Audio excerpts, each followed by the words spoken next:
കേരളം മുഴുവൻ ചോദിക്കുന്നു, വയനാട്ടിൽ എത്ര തുക പിരിച്ചു, ഏത് അക്കൗണ്ടിലാണ് ആ പണം ഉള്ളത്? ചോദിക്കാൻ കാരണം എന്താണ്? പൊതുവിജ്ഞാനം വർദ്ധിപ്പിക്കാനല്ല. വീട് നിർമ്മിച്ചു നൽകുമെന്ന് പറഞ്ഞിട്ട് വീട് നിർമ്മിക്കുന്നില്ല. തെരഞ്ഞെടുപ്പിന്റെ മുൻപ് വാസയോഗ്യമല്ലെന്ന് പരാതിയുള്ള ഒരു സ്ഥലം, അത് 3 ഏക്കർ എന്നോട്ടമാണ് കേട്ടത്. 230 വീട് വെക്കാൻ 3 ഏക്കർ സ്ഥലം. നിങ്ങൾക്കൊന്നും തോന്നുന്നില്ല അത് കേട്ടിട്ട്? 230 വീട് വെക്കാൻ 3 ഏക്കർ സ്ഥലം, അതൊരു ലോകാത്ഭുതമായിരിക്കും. അതവിടെ നിൽക്കട്ടെ. ഒരു കല്ലിടൽ മാമാങ്കം നടത്തുന്നു, ഒരൊറ്റ വീട് അവിടെ നിർമ്മിക്കാൻ പോകുന്നില്ല. ഈ ഘട്ടത്തിലാണ് ആ ചോദ്യം ഉയരുന്നത്. അപ്പൊ ആ ചോദ്യത്തിന് മറുപടി പറയണം. അതിന് പകരം നിങ്ങളുടെ കണക്ക് എവിടെ എന്ന് ചോദിക്കുകയാണ്. അത് ഞാൻ മറുപടി പറയാം. പക്ഷെ ഈ ചോദ്യത്തിന്റെ മറുപടി ആ ചോദ്യമാണോ? രക്തസാക്ഷി ഫണ്ടിനെ സംബന്ധിച്ചിടത്തോളം കോൺഗ്രസിന്റെ സംസ്കാരമല്ല CPIM-നുള്ളത്. കേരളത്തിൽ കോൺഗ്രസ് ഇന്നോളം പിരിച്ചിട്ടുള്ള പണം മോഷ്ടിച്ച ചരിത്രമേ ഉള്ളൂ.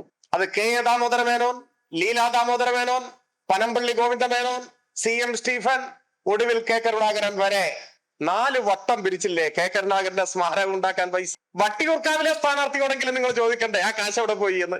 പിരിച്ച പണം മുഴുവൻ മോഷ്ടിക്കുകയാണ് അവര്. ആ അനുഭവത്തിൽ നിന്നാണ് അവർ ഞങ്ങൾക്കെതിരെ ആരോപണം ഉന്നയിക്കുന്നത്. കഴിഞ്ഞ ദിവസം കേരളത്തിലെ ഏറ്റവും ക്രൂരമായ ഒരു തട്ടിപ്പിനെ സംബന്ധിച്ചാണ് കോൺഗ്രസ് പാർട്ടി നേരിട്ട് നേതൃത്വം കൊടുത്ത തട്ടിപ്പിനെ സംബന്ധിച്ചാണ് വാർത്താ സമ്മേളനത്തിൽ സൂചിപ്പിച്ചത്. സത്യത്തിൽ മലയാളത്തിൽ പത്രങ്ങൾ കുംഭകോണം എന്ന വാക്ക് ആദ്യമായി ഉപയോഗിച്ചത് കോൺഗ്രസ് പാർട്ടിയുമായി ബന്ധപ്പെട്ടാണ്. ഒരുപക്ഷെ ഭാഷയ്ക്ക് അങ്ങനെ ഒരു വാക്ക് സംഭാവന ചെയ്തത് കോൺഗ്രസ് ആയിരിക്കും. പതിറ്റാണ്ടുകൾക്ക് മുൻപ് കേന്ദ്ര ഭരണത്തിന്റെ ഭാഗമായി രാജ്യത്ത് നടന്ന വൻകിട കൊള്ളയെ വിശേഷിപ്പിച്ചുകൊണ്ടാണ് മാധ്യമങ്ങൾ അങ്ങനെയുള്ള വാർത്തകൾ എഴുതി തുടങ്ങിയത്. അപ്പൊ അഴിമതിയുടെയും തട്ടിപ്പിന്റെയും ഒരു നീണ്ട ഭൂതകാലം രാജ്യത്തെ കോൺഗ്രസ് പാർട്ടിക്കും. എന്നാൽ കഴിഞ്ഞ ഒരു ദശാബ്ദമായി ഇന്ത്യയിൽ കോൺഗ്രസ് ദേശീയ രാഷ്ട്രീയത്തിൽ പ്രതിപക്ഷത്തിന്റെ റോളിലാണുള്ളത്. അധികാരം നഷ്ടപ്പെട്ടു. പക്ഷെ അധികാരം നഷ്ടപ്പെട്ടപ്പോൾ കോൺഗ്രസിൽ അഴിമതി അവസാനിക്കുകയല്ല ചെയ്തത്. അഴിമതിയുടെ പുതിയ അവസരങ്ങൾ തേടി കോൺഗ്രസ് നേതൃത്വം മുന്നോട്ടു പോവുകയാണ് ഉണ്ടായത്. സമീപകാലത്ത് പുറത്തു വന്നിട്ടുള്ള വാർത്തകൾ അത്തരത്തിലുള്ള പുതിയ തട്ടിപ്പുകളെയും അഴിമതിയെയും കുംഭകോണത്തെയും സംബന്ധിച്ചുള്ളതാണ്. ഇപ്പോ ഭരണം നഷ്ടപ്പെട്ടപ്പോൾ പണമുണ്ടാക്കാനായി കോൺഗ്രസിന്റെ നേതാക്കൾ കണ്ടെത്തിയിട്ടുള്ള മാർഗം സീറ്റുകൾ വിൽക്കുക എന്നതാണ്. നിയമസഭാ സീറ്റ് മുതൽ പാർലമെന്റ് സീറ്റും രാജ്യസഭാ സീറ്റും എല്ലാം വിൽപ്പനയ്ക്ക് വെച്ചുകൊണ്ട് അഴിമതിയുടെ ഒരു പുതിയ മുഖം തുറന്നിരിക്കുകയാണ് രാജ്യത്തെ കോൺഗ്രസ്. കഴിഞ്ഞ ദിവസങ്ങളിൽ അതിന്റെ ഞെട്ടിപ്പിക്കുന്ന വിവരങ്ങളാണ് പുറത്തു വന്നത്. ഹരിയാനയിലെ സീറ്റ് കുംഭകോണവുമായി ബന്ധപ്പെട്ട വിവരങ്ങൾ.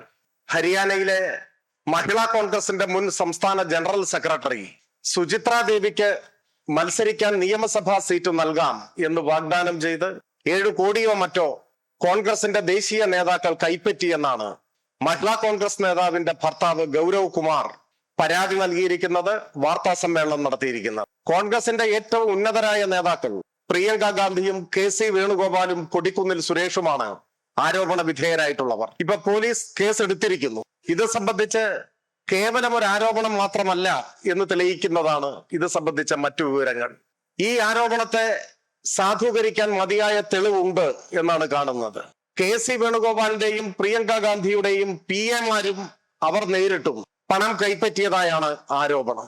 ഈ 2 പേരുടെയും PA-മാരെ താൽക്കാലികമായി മാറ്റി നിർത്തിയിരിക്കുന്നു എന്ന വാർത്തയും പുറത്തു വന്നു. അതൊരു കുറ്റസമ്മതമാണ്. ഗൗരവ് കുമാറിന്റെ ആരോപണത്തെ സാധൂകരിക്കുന്നതാണ് ഈ നടപടി.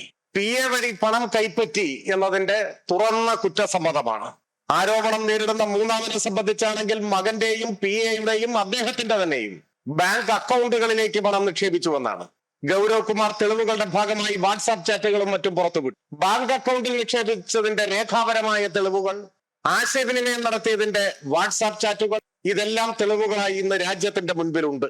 ഈ ആരോപണങ്ങളെ ശരിവെക്കും വിധം AICC ജനറൽ സെക്രട്ടറിയായ KC വേണുഗോപാലും പ്രിയങ്ക ഗാന്ധിയും അവരുടെ PA-മാരെ തൽക്കാലത്തേക്ക് മാറ്റി നിർത്തിയതായും വാർത്ത കാണുന്നു. അപ്പൊ ഈ കുംഭകോണം സ്ഥിരീകരിക്കപ്പെട്ടിരിക്കുന്നു. ഇതിൽ ഇനി ആരോപണം എന്ന് പറയാനാവില്ല. ഒരു വസ്തുത, ഒരു യാഥാർത്ഥ്യം. ഇത് തീർത്തും ഒറ്റപ്പെട്ടൊരു അനുഭവമല്ല. ഇപ്പോ ബീഹാറിൽ നിന്നും ഇതേ പരാതി പുറത്തു വരുന്നു. ഇന്ന് വാർത്ത അതാണ്.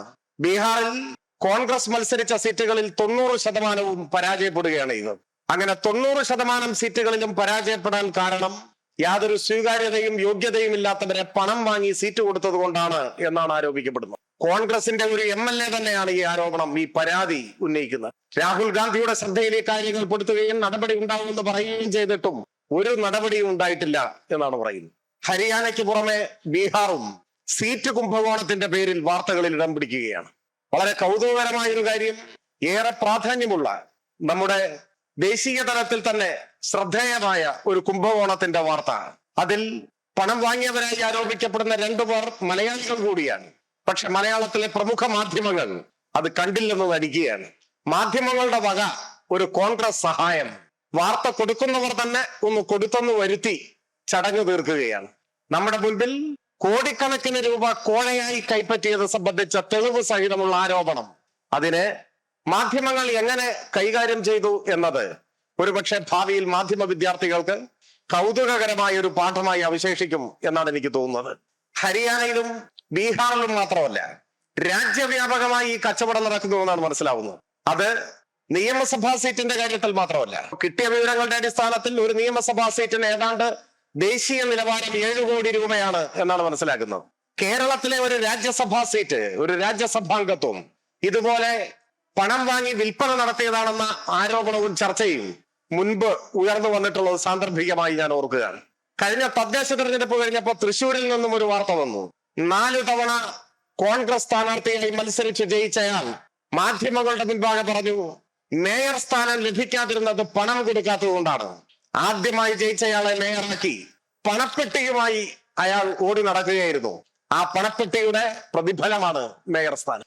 ഇന്ന് ആരോപണ വിധേയരായിട്ടുള്ള ചിലരെ അന്നും തൃശൂർ മേയർ സ്ഥാനം കച്ചവടം ചെയ്തത് സംബന്ധിച്ചും അന്ന് പരാതി, ആരോപണം ഉയർന്നു വന്നിരുന്നു. അപ്പോ പഞ്ചായത്ത് മുതൽ പാർലമെന്റ് വരെ സീറ്റ് വിൽക്കുന്ന പാർട്ടിയായി കോൺഗ്രസ് മാറി. മോഷ്ടാക്കളുടെ ദേശീയ പാർട്ടി എന്ന നിലയിലാണ് ഇന്ന് കോൺഗ്രസ് പ്രവർത്തിച്ചുകൊണ്ടിരിക്കുന്നത്.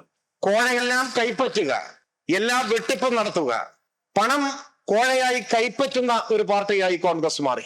സുകുമാർ അരീക്കോട് മാഷോ മറ്റോ ആണെന്ന് തോന്നുന്നു മുൻപൊരിക്കൽ പറയുകയുണ്ടായി, കോൺഗ്രസിന്റേത് കൈപ്പത്തിയല്ല കൈപ്പറ്റിയാണ് എന്നാണ് അദ്ദേഹം പറഞ്ഞത്. കൈപ്പത്തി കോൺഗ്രസ് എന്നല്ല, കൈപ്പറ്റി കോൺഗ്രസ് എന്ന് പറയണം. കോഴ, തട്ടിപ്പിലൂടെയുള്ള പണം, പിരിവിലൂടെയുള്ള പണം, ഇതെല്ലാം കൈപ്പറ്റുന്ന പാർട്ടിയായി, അടിച്ചുമാറ്റുന്ന പാർട്ടിയായി കോൺഗ്രസ് മാറി.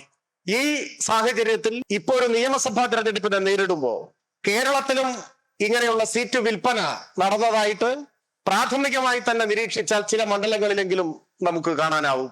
കോൺഗ്രസ് സ്ഥാനാർത്ഥിയെ പ്രഖ്യാപിക്കുന്നതിന് മുൻപ്, തിരഞ്ഞെടുപ്പ് കമ്മീഷന്റെ വിജ്ഞാപനം വരുന്നതിനു മുൻപ്, ഏറെ നാൾ മുൻപ് മുതൽ കേരളത്തിൽ ചില മണ്ഡലങ്ങളിൽ കോൺഗ്രസ് സ്ഥാനാർത്ഥികൾ പ്രചരണം ആരംഭിച്ചു. അത് മാധ്യമങ്ങൾക്കും അറിയുന്നുണ്ടാവും എന്നാണ് ഞാൻ വിചാരിക്കുന്നത്.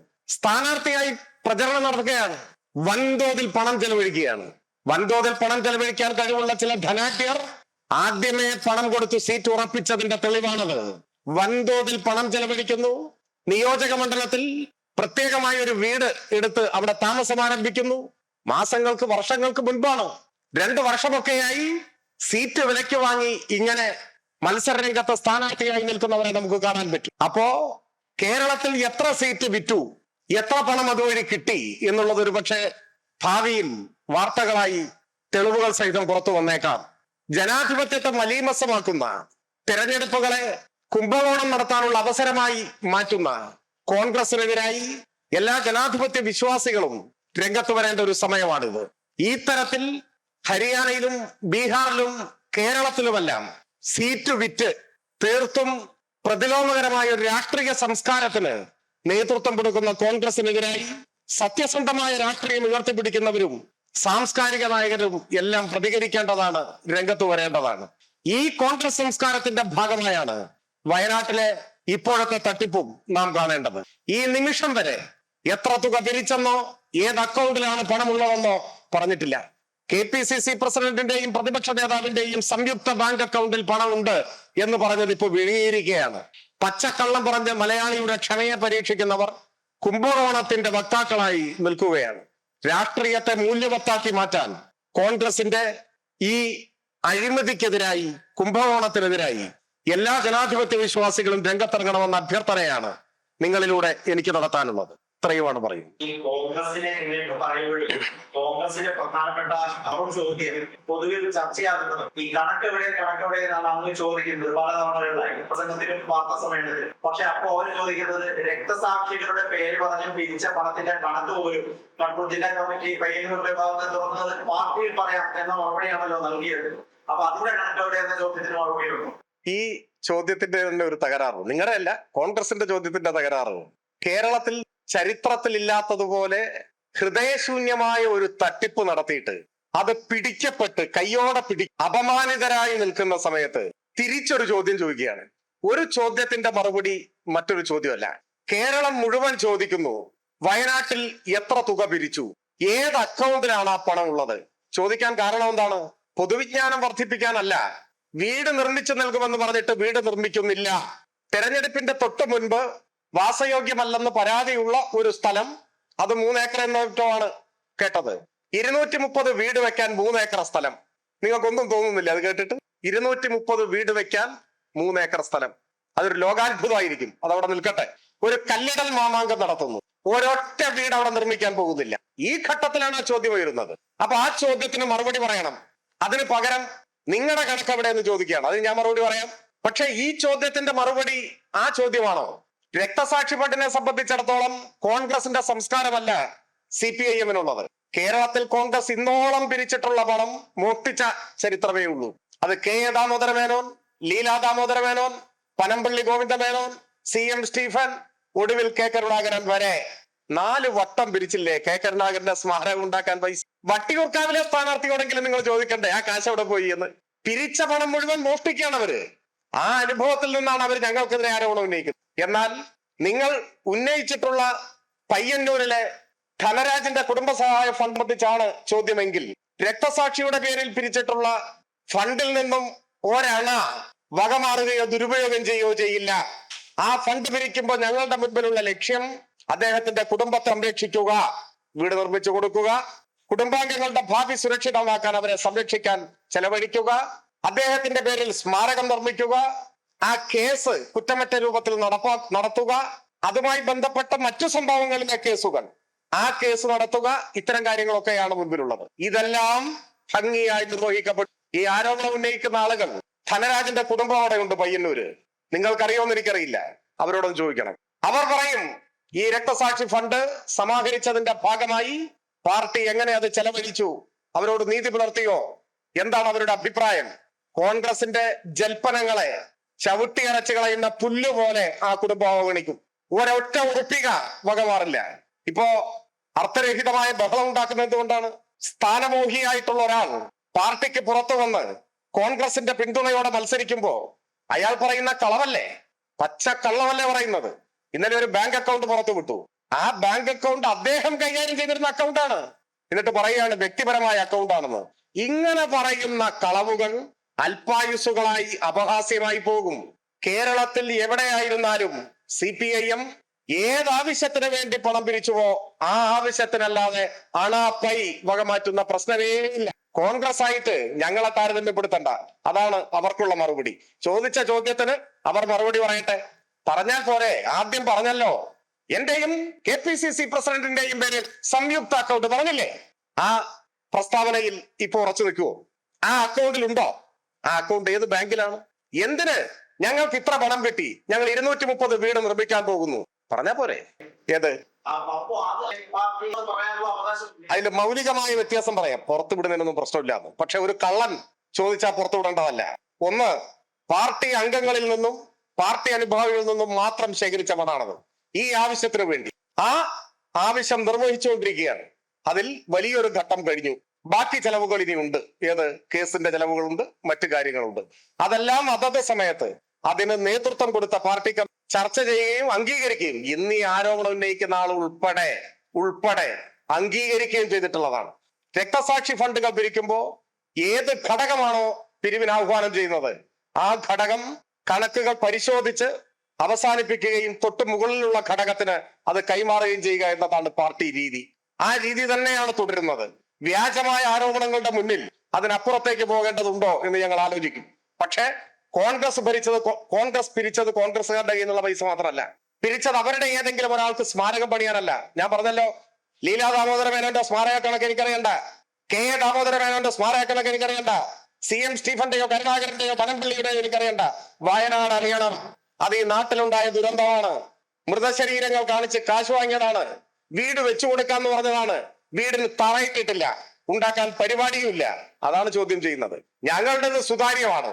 ഏത് സമയത്തും അത് സംബന്ധിച്ച് ഏത് ചോദ്യത്തിനും മറുപടി പറയാൻ ഞങ്ങൾക്കാവുകയും ചെയ്യും. എന്നാൽ ഒരു തെരഞ്ഞെടുപ്പിന്റെ മുന്നിൽ അഞ്ചാം പത്തിയായി ഒറ്റുകാരനായി മാറിയ ഒരാൾ വ്യാജമായ ആരോപണങ്ങൾ ഉന്നയിക്കുമ്പോൾ അതിനനുസരിച്ച് പോകുന്ന പാർട്ടിയല്ല. അത്രയാണ് പറയാൻ. വാർത്താ സമ്മേളനം നടന്നിട്ട് പാർട്ടി ഉത്തരവാദിത്വം അങ്ങനെ ആ ചർച്ചകളിലും അഭിമുഖങ്ങളൊക്കെയാണ് ശുദ്ധ അസംബന്ധമല്ലേ? CPIM-നെ കുറിച്ച് അറിയുന്ന ആരെങ്കിലും അങ്ങനെ പറയും? ഒന്നുകിൽ ഇങ്ങനെ പറയുന്ന ആളുകൾക്ക് CPIM-നെ കുറിച്ച് ഒന്നും അറിഞ്ഞുകൂടാ, അല്ലെങ്കിൽ തെരഞ്ഞെടുപ്പ് കാലമല്ലേ, ഒന്ന് കൊഴുപ്പിക്കാൻ ഒരു വാർത്ത ഇരിക്കട്ടെ എന്ന് കരുതിയിട്ടുണ്ടാവും. ഞങ്ങളെല്ലാം ഒരു കൂട്ടായ നേതൃത്വത്തിന്റെ ഭാഗമായി പ്രവർത്തിക്കുന്നവരാണ്. പൊതുവായ തീരുമാനങ്ങളുടെ അടിസ്ഥാനത്തിലാണ് ഞങ്ങൾ ഓരോ കാര്യങ്ങളും ചെയ്തുകൊണ്ടിരിക്കുന്നത്. ഞാൻ വിചാരിക്കുന്നത് ഇന്നലെ മാഷ് വാർത്താ സമ്മേളനം നടത്തിയില്ലേ? ഇല്ലേ? അല്ല, ഞാൻ പറയുന്നത് എന്റെ അറിവിൽ മാഷ് വാർത്താ സമ്മേളനം നടത്തി. ഈ ദിവസങ്ങളിലെല്ലാം മാധ്യമങ്ങളെ കാണുന്നുമുണ്ട്, മാധ്യമങ്ങളോട് പ്രതികരിക്കുന്നു. ഇപ്പോ മുഖ്യമന്ത്രിയുടെ വാർത്താ സമ്മേളനം തന്നെ അലങ്കോലപ്പെടുത്താനുള്ള ശ്രമം ഉണ്ടായല്ലോ. ഇവരെല്ലാം തിരക്കിട്ട പരിപാടികൾ നടത്തിക്കൊണ്ടിരിക്കുന്നതിനിടയിൽ സൗകര്യം പോലെ വാർത്താ സമ്മേളനം നടത്തും, മാധ്യമങ്ങളെ കാണും, അവരുമായി പ്രതികരിക്കും. ഇപ്പൊ ഒരു ദിവസം മാധ്യമങ്ങളെ കണ്ടു, അവർക്ക് ചോദിക്കാനുള്ള കാര്യങ്ങൾ ചോദിച്ചു, അതിന് മറുപടി പറഞ്ഞു. അന്ന് പിന്നെ വേറൊരു വാർത്താ സമ്മേളനം നടത്തണം എന്നുണ്ടോ? അങ്ങനെ ഇല്ല. അപ്പോ തീർത്തും അടിസ്ഥാനരഹിതമായിട്ടുള്ള കാര്യങ്ങളാണ്. പൂർണ്ണമായിട്ടും തള്ളിക്കളയുന്നു. അത്തരത്തിലുള്ള എല്ലാ ഊഹാപോഹങ്ങളെയും തള്ളിക്കളയുന്നു. BJP സ്പോൺസേഡ് ആരോപണമാണെങ്കിൽ സ്വന്തം PA മാറ്റി നിർത്തിയതിനാ? ധീരമായി പറയല്ലേ വേണ്ടത്. ഈ ആരോപണം BJP സ്പോൺസേഡ് ആണ്, ഇത് കളവാണ്, നിയമ നടപടി സ്വീകരിച്ച് നേരിട്ട് പോണ്ടേ. ഇതിനാ PA മാറ്റിയേ? കാശ് വാങ്ങിയില്ലെങ്കിൽ എന്തിന് PA മാറ്റി? PA ബലിയാടാക്കല്ലേ ചെയ്യുന്നത്? എന്തിന് പ്രിയങ്ക ഗാന്ധി PA മാറ്റി? എങ്ങനെ ഈ ആരോപണ വിധേയരായ ഒരാളുടെ മകന്റെ അക്കൗണ്ടിൽ കാശ് വന്നു? എങ്ങനെ സ്വന്തം അക്കൗണ്ടിൽ കാശ് വന്നു? അക്കൗണ്ടിൽ കാശ് വന്നിട്ട് ആരോപണമാണെന്ന് പറയാൻ പറ്റും? അങ്ങനെ പറയാൻ പറ്റില്ല. അപ്പോ തെളിവുകൾ സഹിതമാണ് ആരോപണം. ഇത് ഒറ്റപ്പെട്ടതല്ല. ഇപ്പൊ ബീഹാറിൽ നിന്ന് വരുന്നു, ഞാൻ പറഞ്ഞില്ലേ, ബീഹാർ മുതൽ തൃശൂർ വരെ സീറ്റ് കുംഭകോണത്തിന്റെ ആരോപണങ്ങൾ വരികയാണ്. ഈ ആരോപണങ്ങളുടെ പശ്ചാത്തലത്തിൽ രേഖാപരമായും സാഹചര്യത്തിലുമുള്ള തെളിവുകൾ നമ്മുടെ മുന്നിലുണ്ട്. ആ തെളിവുകൾ ആണ് കോൺഗ്രസിന് മറുപടി പറയേണ്ടതായി അവശേഷിക്കുന്നു.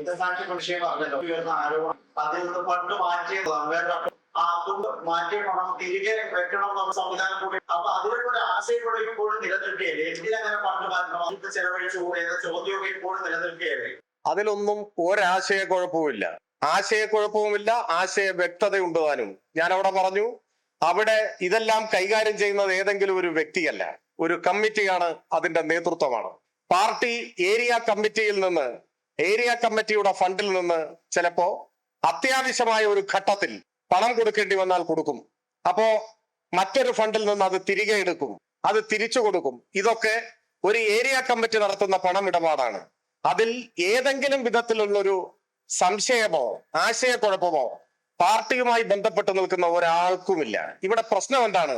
വൈരനിര്യാതന ബുദ്ധിയോടെ, പകയോടെ ഒരാൾ, വ്യക്തിപരമായ പകയോടെ ഒരാൾ പാർട്ടിക്കെതിരെ അസംബന്ധം പറയാൻ, ഞാൻ ആളെ ഇപ്പോ ഒരു തെരഞ്ഞെടുപ്പ് കാലത്ത് സ്ഥാനാർത്ഥിയായി നിൽക്കുന്ന ഒരാളായതുകൊണ്ട് ഇതിൽ കൂടുതൽ വിശദാംശങ്ങളിലേക്ക് ഞാൻ പോകുന്നില്ല.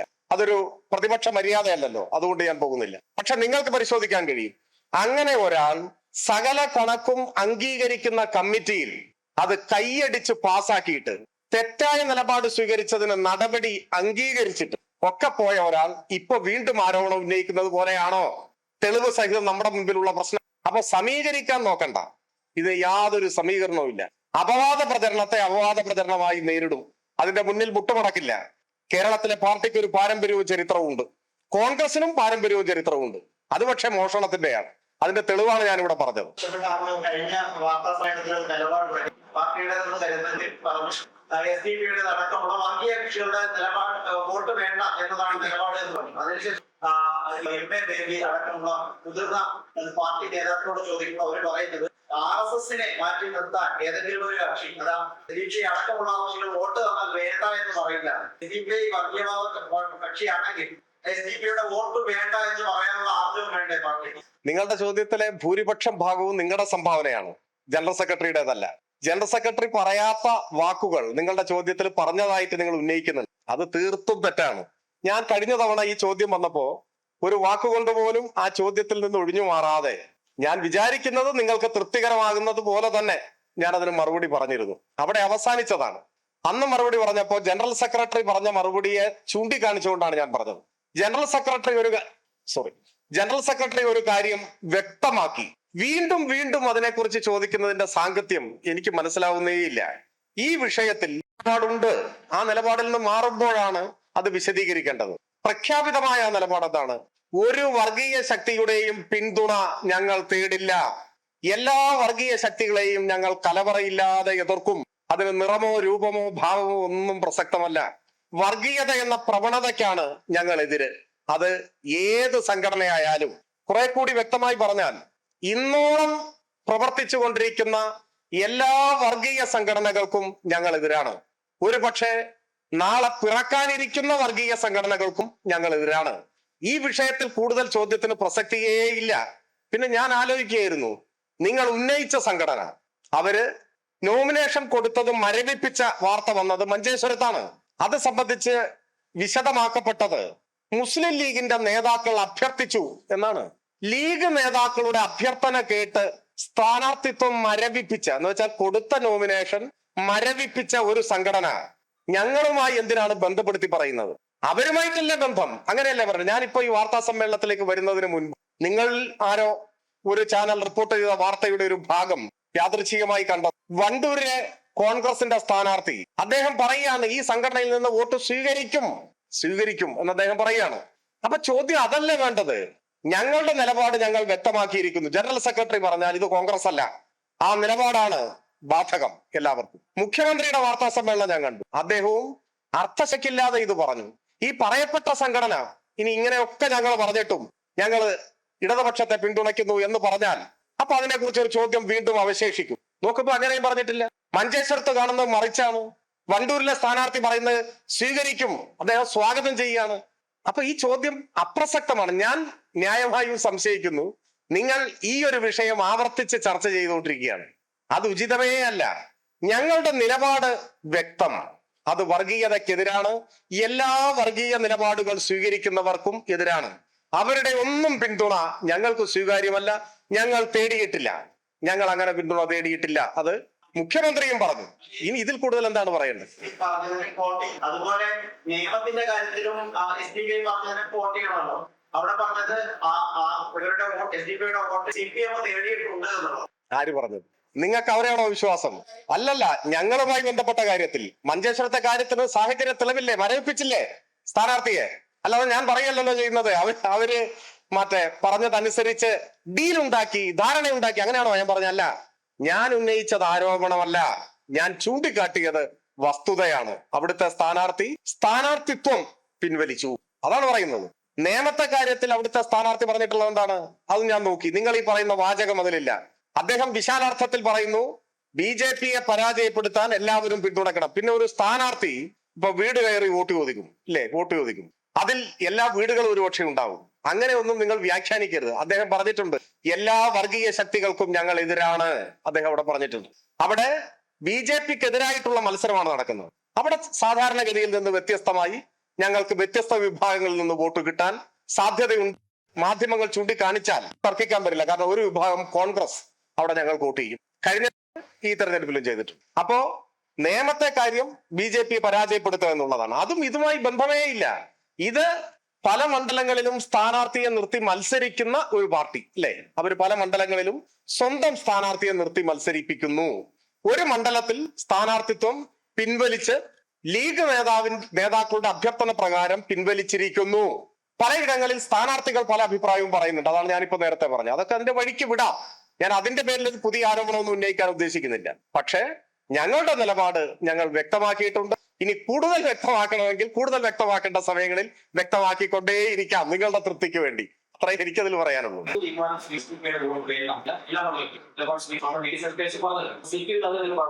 നിങ്ങള് അദ്ദേഹത്തിന്റെ നിലപാടൊക്കെയാണല്ലോ നിലപാടായിട്ട് പറയുന്നത്. അദ്ദേഹം പറഞ്ഞ ഒരു കാര്യം നിലപാടായിട്ടൊക്കെ സ്വീകരിച്ചാൽ എത്ര വലിയ അബദ്ധത്തിലേക്കായിരിക്കും സമൂഹം പോവുക. ഞാൻ ചോദിക്കട്ടെ, അദ്ദേഹം പറയുന്നത് ഞാൻ കേട്ടു. കഴിഞ്ഞ പാർലമെന്റ് തെരഞ്ഞെടുപ്പിൽ വോട്ട് വേണ്ട എന്ന് പറഞ്ഞു. അങ്ങനെ പറഞ്ഞില്ലേ അദ്ദേഹം? കഴിഞ്ഞ പാർലമെന്റ് തെരഞ്ഞെടുപ്പിൽ ഈ പറയപ്പെടുന്ന സംഘടന ഏത് മുന്നണിക്കാ വോട്ട് ചെയ്തത്? ഇതെല്ലാം ഒരു അഡ്ജസ്റ്റ്മെന്റ് അല്ലേ? കഴിഞ്ഞ പാർലമെന്റ് തെരഞ്ഞെടുപ്പ് കഴിഞ്ഞല്ലേ ഉപതെരഞ്ഞെടുപ്പുകൾ വന്നത്. ആ ഉപതെരഞ്ഞെടുപ്പിൽ പാലക്കാട് അസംബ്ലി മണ്ഡലത്തിൽ ഈ പറയുന്ന പാർട്ടി ആരെയാണ് പിന്തുണച്ചത്? ആർക്കാണ് വോട്ട് കൊടുത്തത്? പാർലമെന്റ് തെരഞ്ഞെടുപ്പിൽ പറഞ്ഞു എന്നാണ് അദ്ദേഹം പറയുന്നത്. എന്താ പാലക്കാട് ഉപതെരഞ്ഞെടുപ്പിൽ പറയാഞ്ഞ്? പാർലമെന്റ് തെരഞ്ഞെടുപ്പ് കഴിഞ്ഞ് 3 മാസം കഴിഞ്ഞപ്പോ നിലപാട് മാറിയോ? പാലക്കാട്ട് ഉപതെരഞ്ഞെടുപ്പിൽ ആ സമയത്ത് ഞാൻ അവിടെ ഉണ്ട്, നേരിട്ടറിവുള്ള കാര്യമാണ്.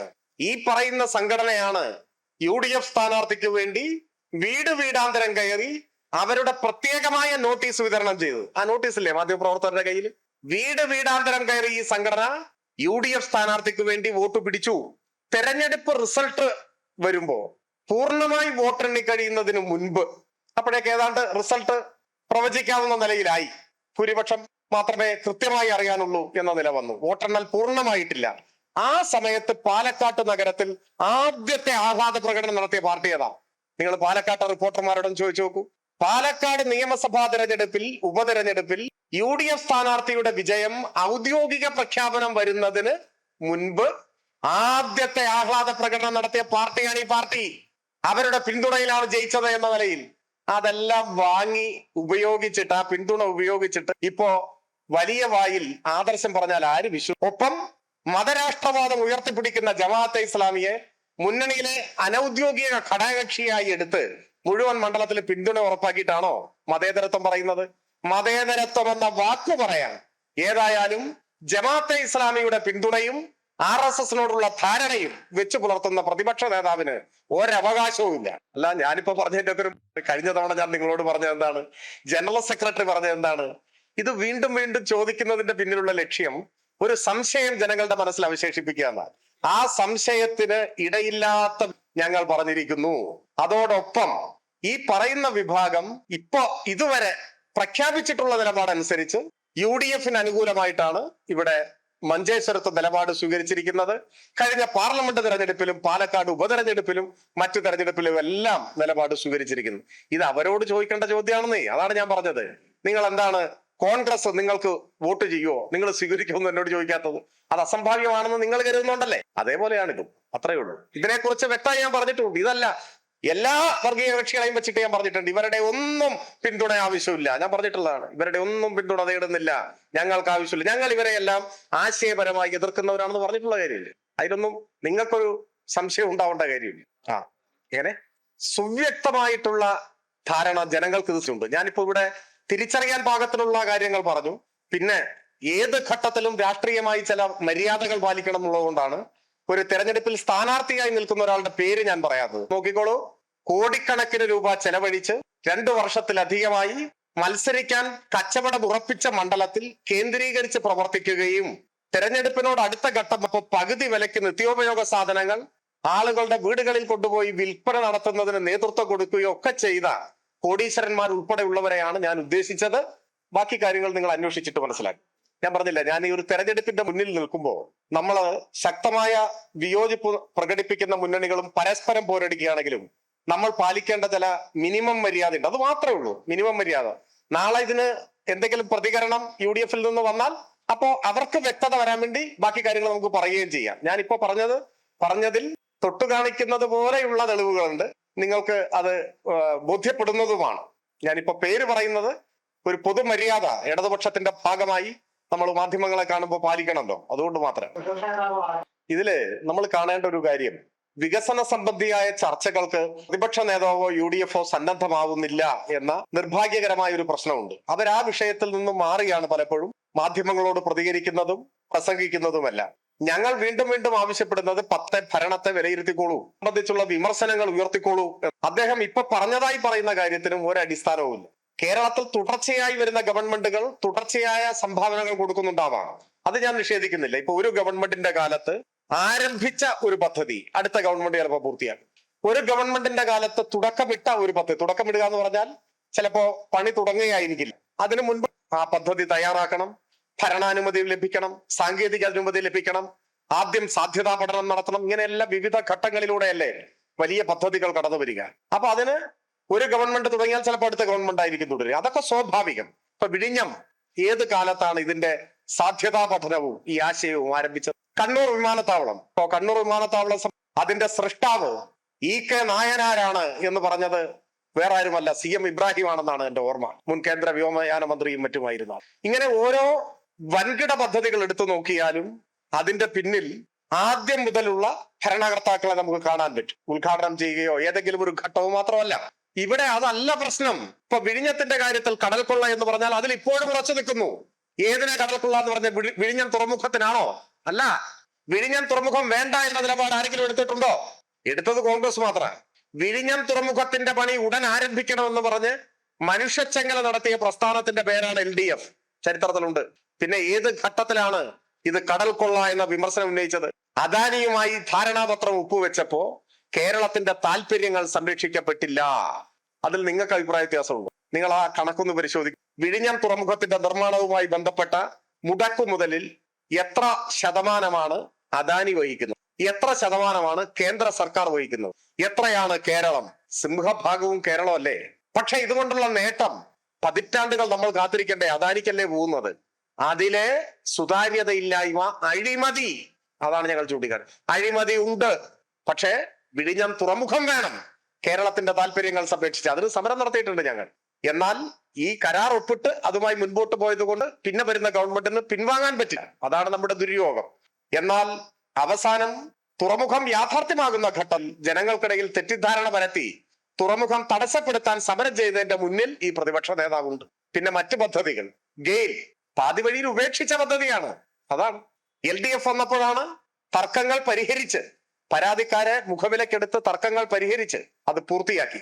ദേശീയപാത വികസനം ഉപേക്ഷിച്ച പദ്ധതിയാണ്. കൊച്ചിയിടമൺ പവർ ഹൈവേ പകുതി വഴിയിൽ ഉപേക്ഷിച്ച പദ്ധതിയാണ്. അസാധ്യം എന്ന് തീർപ്പ് കൽപ്പിച്ച് ഉപേക്ഷിച്ച, മരിച്ചു മണ്ണടിഞ്ഞ പദ്ധതികളെ പുതുജീവൻ നൽകി പുറത്തു കൊണ്ടുവന്നു, യാഥാർത്ഥ്യമാക്കി എന്നതാണ് LDFന്റെ നേട്ടം. ഇത് സംബന്ധിച്ച് വിശദമായി അവർക്ക് പറയാനുള്ള കാര്യങ്ങൾ അവർ പറയട്ടെ. വസ്തുതകൾ ജനങ്ങളുടെ മുൻപാകെ ഉണ്ട്. തീർച്ചയായും ഞാനിപ്പോ മറ്റൊരു വിഷയത്തിൽ കേന്ദ്രീകരിച്ച് വാർത്താ സമ്മേളനം നടത്തിക്കൊണ്ടാണ് അതിനെക്കുറിച്ച് പറയാതിരുന്നത്. FCRA ഇപ്പോ ദുരുപയോഗപ്പെടുത്തുകയാണ് കേന്ദ്ര സർക്കാർ, ആ നിയമം. പക്ഷെ അത് കേന്ദ്ര സർക്കാരിൽ മാത്രം ഉദ്യോഗത്തിന്റെ ഒരു നിയമം ഉണ്ടായത് തന്നെ കോൺഗ്രസിന്റെ സൃഷ്ടിയാണ്. FCRA ആക്ട് ഉണ്ടായതെന്നാണ് കോൺഗ്രസിന്റെ സൃഷ്ടിയാണ് ആ നിയമം. അതിൽ പഴുതുകളുണ്ട്, അത് ദുരുപയോഗം ചെയ്യപ്പെടും. RSSന് അനുകൂലമായ നിയമമാണത്, അതുണ്ടാക്കിയ കോൺഗ്രസ് ആണ്. കോൺഗ്രസിനും BJP ഒരേ മനസ്സാണ്. ഇപ്പൊ അധികം BJP ആയതുകൊണ്ട് നമ്മൾ ശക്തിയായി BJP എതിർക്കുന്നു. അതിനെതിരെ പോരാടേണ്ടതുണ്ട്. ഇടതുപക്ഷത്തിന്റെ നിലപാട് ശക്തമായി പറഞ്ഞിട്ടുണ്ട്. നിയമപരമായും ജനങ്ങളെ അണിനിരത്തിയും ഇത്തരത്തിൽ രാജ്യത്തിന്റെ വൈവിധ്യം തകർക്കാൻ കൂടി ഉപകരിക്കുന്ന സംവിധാനങ്ങൾക്കെതിരെ, നടപടികൾക്കെതിരെ പ്രതിഷേധിക്കേണ്ടതുണ്ട്. ഒപ്പം ഈ അപകടങ്ങൾക്കെല്ലാം തുടക്കം കുറിച്ചത് കോൺഗ്രസ് ആണ് എന്നുകൂടി നമ്മൾ കാണണം. ഇപ്പൊ കേരളത്തിൽ വന്യജീവികളുടെ ശല്യം, കർഷകരുടെ ജീവിതം പ്രതിസന്ധിയിലാക്കിയിരിക്കുകയല്ലേ? അതിലേക്ക് നയിച്ച പ്രതിസന്ധികൾ ഉണ്ടാക്കിയ വന്യജീവി സംരക്ഷണ നിയമം ഇതുപോലെ കോൺഗ്രസിന്റെ സൃഷ്ടിയല്ലേ? കോൺഗ്രസിന്റെ അതേ കാഴ്ചപ്പാട് കൂടുതൽ അപകടകരമായി BJP പിന്തുടരുന്നു എന്നതാണ് പ്രശ്നം. രണ്ടും എതിർക്കപ്പെടേണ്ടതാണ്. അല്ല, കേസിന്റെ വിശദാംശങ്ങൾ എനിക്കറിയില്ല. അദ്ദേഹത്തിന് നിങ്ങൾ കൊടുത്തൊരു വിശേഷണം അങ്ങനെ കൊടുക്കേണ്ടതുണ്ടോ? ഇപ്പോ ഈ ഓരോ കേസുകളിലും പ്രതി ചേർക്കുന്നവർക്ക് ചിലപ്പോൾ രാഷ്ട്രീയ അഭിപ്രായങ്ങൾ ഉണ്ടാവാം. എന്നാൽ അതിന്റെ പേരിൽ രാഷ്ട്രീയ പാർട്ടി മറുപടി പറയാനൊന്നും ഉത്തരവാദിത്തപ്പെടുമെന്ന് എനിക്ക് തോന്നുന്നില്ല.